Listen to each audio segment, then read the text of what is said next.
मेरे शरीर का नाम ब्रह्मा कुमार भास्कर भाई है और मैं 2004 में प्रजापिता ब्रह्मा कुमारी ईश्वरीय विश्वविद्यालय के साथ जुड़ा। ईश्वर एक हैं और प्रायः सभी धर्म के लोग परमात्मा को कहीं न कहीं ज्योति के रूप में, निराकार ज्योति बिंदु के रूप में ही मानते, पूजा करते, बंदगी करते या उनको याद करते आए हैं। और इसका यादगार हर धर्म में कहीं न कहीं कोई न कोई प्रतीक के रूप में है। चाहे आप सनातन धर्म में भारत के कोने कोने में जो सबसे पुराने मंदिर हैं वो उसको ज्योतिर्लिंग मंदिर कहा गया। 12 ज्योतिर्लिंग मंदिर प्रसिद्ध है। ज्योतिर का अर्थ ही होता है प्रकाश, लिंग का अर्थ होता है प्रतीक, अर्थात परमात्मा प्रकाश स्वरूप हैं। और ये जो शिवलिंग है वो ज्योतिर्लिंग अर्थात प्रकाश का प्रतीक है। तो प्रकाश स्वरूप, ज्योति स्वरूप, निराकार परमात्मा हैं, इसका यादगार हर धर्म में है। इस्लाम में भी खुदा को नूर इलाही अर्थात जन्नत की रोशनी कहा गया। आप क्रिश्चियनिटी में जाएं तो क्रिश्चियन धर्म में भी गॉड इज़ लाइट का कंसेप्ट है। आप सिख धर्म में जाएं तो गुरु नानक जी ने भी कहा एक ओंकार निराकार। तो सर्व आत्माओं के परमपिता परमात्मा एक हैं, वो ज्योति स्वरूप हैं, वो सदा कल्याणकारी हैं। इसलिए उनका जो गुणवाचक और कर्तव्यवाचक नाम है वो शिव है। और शिवरात्रि वास्तव में उस निराकार परमात्मा के अवतरण के यादगार में मनाया जाता है। यहाँ एक प्रश्न जो आपने पूछा, शिव और शंकर में अंतर, ये एक बहुत ही इंटरेस्टिंग बात है। देवताएं अनेक हैं। देवता शब्द के साथ बहुवचन प्लुरल यूज़ होता है, देवताएं। लेकिन परमात्मा का बहुवचन नहीं होता। परमात्मा शब्द का प्लुरल नहीं होता, वो एक वचन ही है। अर्थात देवताएं अनेक हैं पर परमात्मा एक है। अर्थात वो देवताओं के भी पिता हैं, कहा भी जाता है देवों के भी देव। तो वो सर्व आत्माओं के परमपिता हैं। राम के भी ईश्वर हैं, इसलिए उनको रामेश्वर कहते हैं। पाप कटेश्वर, मुक्तेश्वर कहते हैं। वो एक ज्योति स्वरूप हैं। उनकी प्रतिमा को शिवलिंग के रूप में पूजा जाता है। शंकर जी को हमेशा ध्यानमग्न दिखाते हैं, वो देहधारी हैं। परमात्मा की जो पहचान है कि परमात्मा वो जो अजन्मा हो, अयोनिज हो, अकर्ता हो, अभोक्ता हो, अर्थात उनका गर्भ से जैसे और मानवीय जन्म होता है उस तरह उनका जन्म नहीं होता। इसलिए उनको आते हैं पर उनको अजन्मा कहा गया। वो निराकार हैं, वो गर्भ से जन्म नहीं लेते। उनका दिव्य अवतरण होता है एक साधारण मनुष्य के तन में, प्रजापिता ब्रह्मा के तन में प्रविष्ट होकर वो ज्ञान देते हैं। तो वो निराकार हैं, सदा कल्याणकारी हैं, जिनका प्रतिमा शिवलिंग के रूप में पूजा जाता है। लेकिन जो शंकर हैं वो तपस्वी मूर्त देव आत्मा हैं। वो ध्यान में बैठे हैं। आखिर किसके ध्यान में बैठे हैं? वो वास्तव में शंकर रचना है, शिव रचयिता हैं। शंकर देवता हैं, शिव परमात्मा हैं। शंकर का शाब्दिक अर्थ विनाशकारी होता है, शिव का शाब्दिक अर्थ कल्याणकारी होता है। शिव परमधाम निवासी हैं, शंकर सूक्ष्म लोक निवासी हैं। शंकर आकारी देवता है, शिव निराकार परमात्मा है। परमात्मा शिव तो ब्रह्मा विष्णु शंकर तीनों के रचयिता हैं। शंकर ने कोई दुनिया का विनाश नहीं किया, बल्कि तपस्या से अपने अंदर के मनोविकारों का विनाश किया। सच पूछिए तो शंकर तपस्वी मूर्त देव आत्मा की सर्वोच्च प्रतीक हैं। यूँ कहिए कि तपस्या की सर्वोच्चतम अवस्था का प्रतीक हैं। और शंकर के जो भी अलंकार हैं उसका भी एक आध्यात्मिक भाव है।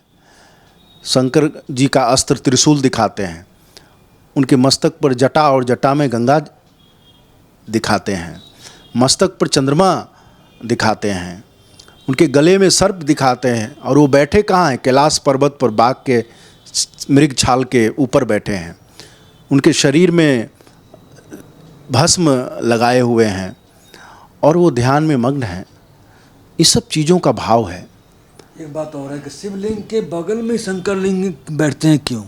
क्या इसका मतलब? वास्तव में हमेशा शंकर के सम्मुख शिवलिंग दिखाते हैं, अर्थात वो अपने परमपिता परमात्मा शिव के ध्यान में मग्न है। शंकर किसका ध्यान कर रहे हैं? वो अपने पिता शिव बाबा का ध्यान कर रहे हैं, इसलिए हमेशा शंकर जी के सामने शिवलिंग दिखाते हैं। कि लोग देवता और ईश्वर को एक ही मानने लगे। अच्छा अच्छा। उनको लगता है देवता ही भगवान है।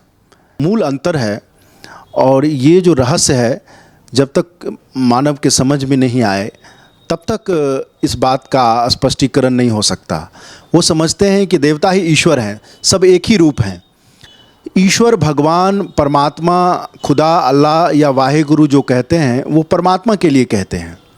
देवताएं तो हम मनुष्यों की तरह ही देहधारी थे, लेकिन वो हमारे पूर्वज थे। आज भी गाँव में पूजा करते हैं घरों में तो कहते हैं ये हमारे कुल देवी हैं, ये हमारे कुल देवता, अर्थात हम इनके कुल के हैं, अर्थात वो हमारे पूर्वज थे, हम उनके वंशज हैं।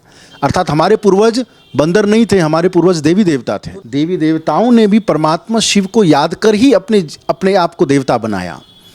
जिन किन्हीं देवताओं के बारे में आप यादगार में देखिए तो कहीं ना कहीं उन्होंने शिव बाबा को याद किया। परमात्मा एक शिव हैं जो ज्योति स्वरूप निराकार हैं।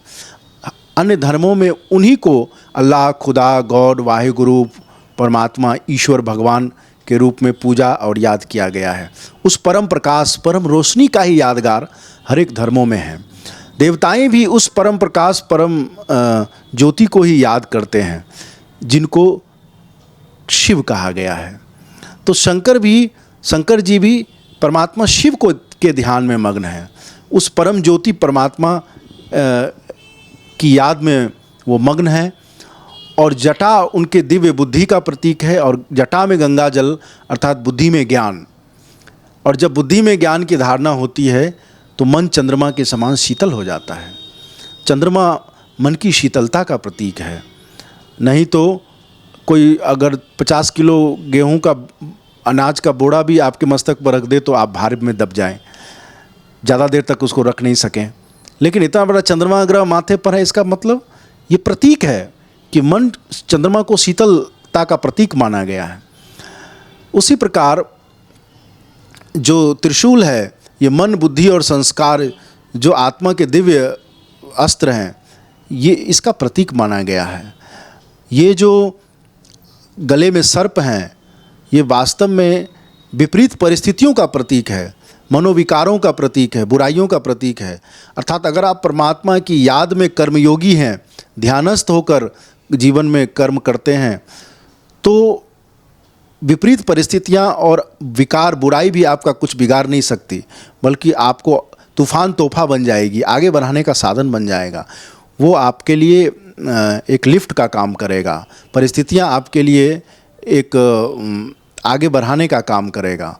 तो दिखा रहा है कि गले में सांप है पर कुछ बिगाड़ नहीं रहा, अर्थात ये बुराई भी आपका श्रृंगार बन जाए, बुराई भी आपका लिए सहयोगी बन जाए, साथी बन जाएगा। तो परमात्मा की याद से, कर्मयोगी जीवन से, तपस्वी जीवन से ऐसे परिवर्तन आते हैं जो बुराई भी परिवर्तित हो जाते हैं। उनको दिखाया है कि पूरे शरीर बिना कपड़ा के हैं। वास्तव में ये वस्त्र उतारने की बात नहीं है, ये शरीर भी आत्मा का वस्त्र है। बुद्धि से शरीर के अभिमान को, ईगो को और विकारों को छोड़ने का यादगार है शरीर से वस्त्र उतारना, अर्थात देह अभिमान को उतारना। तो आज लोग क्या किया, बाप बेटा को मिला दिया। शंकर रचना है, शिव रचयिता है, लोग समझते दोनों एक ही हैं। वास्तव में शंकर जो हैं, यूँ कहिए कि वो पुत्र हैं, वो परम पिता हैं।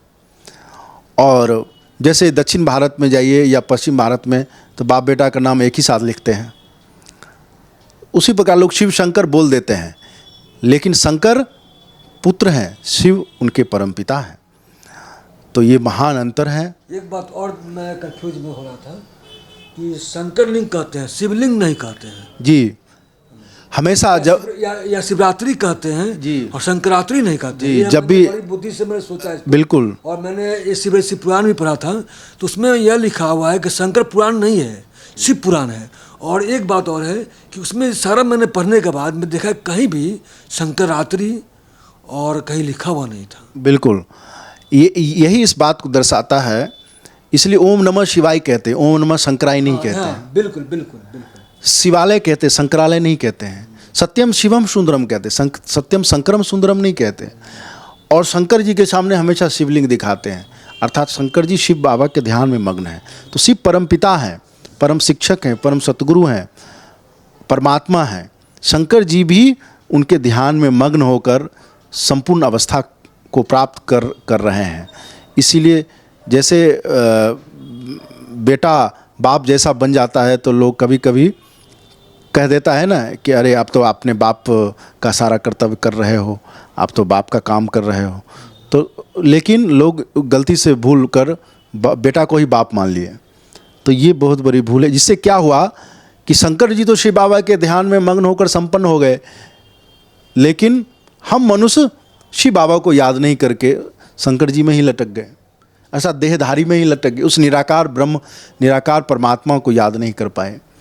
तो ये जो रहस्य है, ये परमात्मा जो एक ज्योति स्वरूप निराकार है, इस बात का अनुभव कराता है। और इस बात को समझने से सब आत्माओं के परमपिता एक हैं। भारत के आदि सनातन देवी देवता धर्म, भारतीय सभ्यता संस्कृति में जिस किसी ने भी हमारे जीवन का कल्याण किया, हमारे जीवन को दुखों से छुड़ाया या हमें ज्ञान देकर सही रास्ता दिखाया, हम उनके प्रति कृतज्ञता को प्रकट करते हैं। उस परमात्मा को जब हम आत्माएं दुखी हो जाते हैं, पतित हो जाते हैं, तो भक्ति में उनको पुकारते हैं, हे भगवान, हे पतित पावन आओ, हमको पतित से पावन बनाओ, हमें दुखों से छुड़ाओ।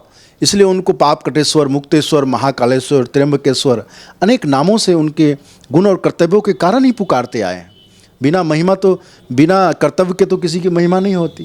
तो सबसे बड़ा कर्तव्य परमात्मा पिता ने आकर इस संसार में किया, इसलिए सबसे ज़्यादा कृतज्ञता, सबसे ज़्यादा पूजा और सबसे ज़्यादा भावना हम उनके प्रति ही प्रकट करते हैं।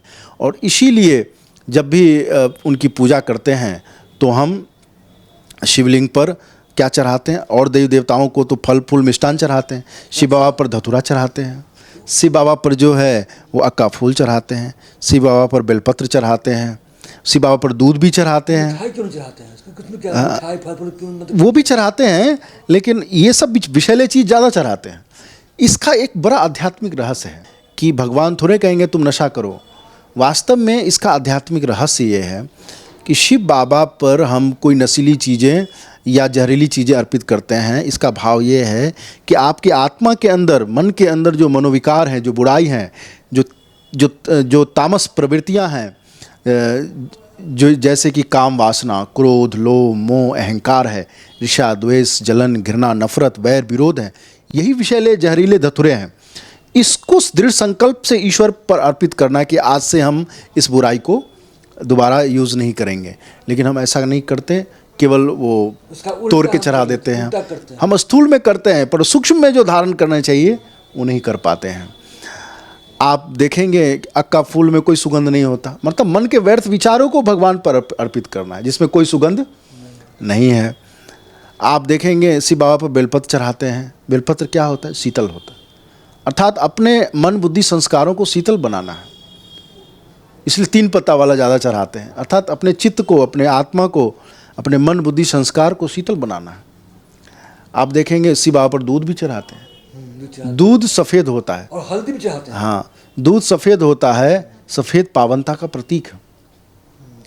और हल्दी निरोगी जीवन का प्रतीक है, वैद्यनाथ है। अच्छा, हाँ, वैद्यनाथ है, बिल्कुल। तो उनकी याद से हमारे आत्मा के अंदर के रोग खत्म हो जाता है। हल्दी में एक एलिमेंट पाया जाता है जिसको हम करक्यूमिन कहते हैं, और ऐसा कहा जाता है कि अगर व्यक्ति निरंतर एंटीऑक्सीडेंट भी, और व्यक्ति अगर कच्चे हल्दी का और प्योर हल्दी का निरंतर प्रयोग करता है तो उसमें कैंसर प्रॉपर्टी पनपने की शरीर में क्षमता एकदम ना के बराबर हो जाती है।